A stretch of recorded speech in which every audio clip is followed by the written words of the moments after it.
The upheaval sweeping the Arab world has generated new hope for the future. But investment will be crucial if demonstrators' expectations are to be met. Thousands of kilometers away, the issue was debated at the recent New York Forum, a gathering of top business leaders and thinkers. In Tunisia, for example, I told you earlier, 700,000 unemployed. How are you going to find jobs for those? Through investments. Do you know how much we should invest to absorb those 700,000 jobs or unemployed? We need to invest something close to $25 to $30 billion, okay? And so the real question is, who's going to be investing that? Some believe investors will wait until things settle down before seeking out new markets. But others insist that now is the right time to seize business opportunities. There are two parameters one has to keep in mind. One is the tremendous potential for growth in these regions that is, frankly, yet untapped. And the other one is that the changes that you alluded to are all going towards increased rule of law, including in business. And I think that's a fundamental criteria. And the interest is not just in finding foreign companies and individuals. Venture capital firms say expat communities are seen as big sources of future investment. They are more familiar with the country, with the systems there, and they're much more willing to contribute. As I had mentioned, there are 8 million Egyptians living abroad versus 80 million in the country. Those 8 million probably have an income equal to the remaining 80 million in Egypt. So they are a tremendous asset that can be encouraged to invest back in the country.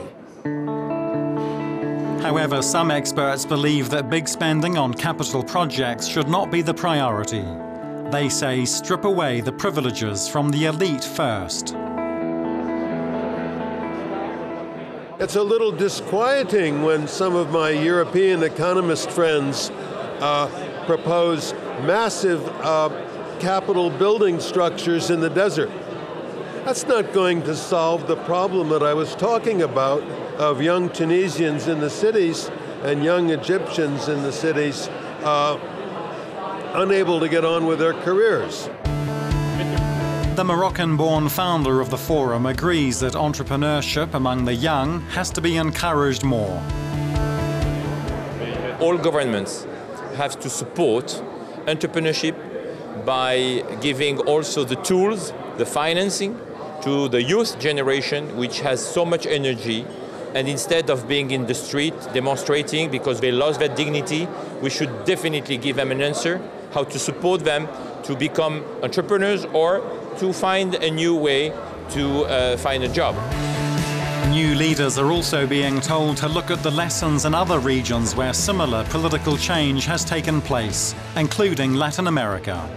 The more important thing is how you fine-tune the process of democratic inclusion with development, especially for those who are really at the heart of the uprising, which are people who are young, who have no opportunity, how to build a microfinance, how to build possibilities of entrepreneurship, especially small entrepreneurship. One prominent columnist agrees that countries like the US must financially support the change in Arab countries, describing it as the world's most stirring and encouraging development this century. The United States is stronger and Europe, when their interests and their values are aligned.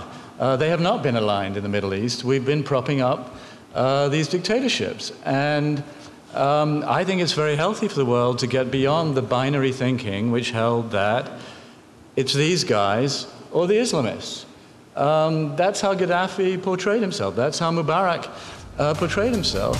But the new Arab leaders are now under pressure to meet the huge expectations of those who demonstrated for change.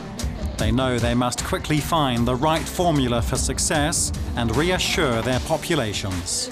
We have a vision, we have a plan, we have the means. Keep your shirt on.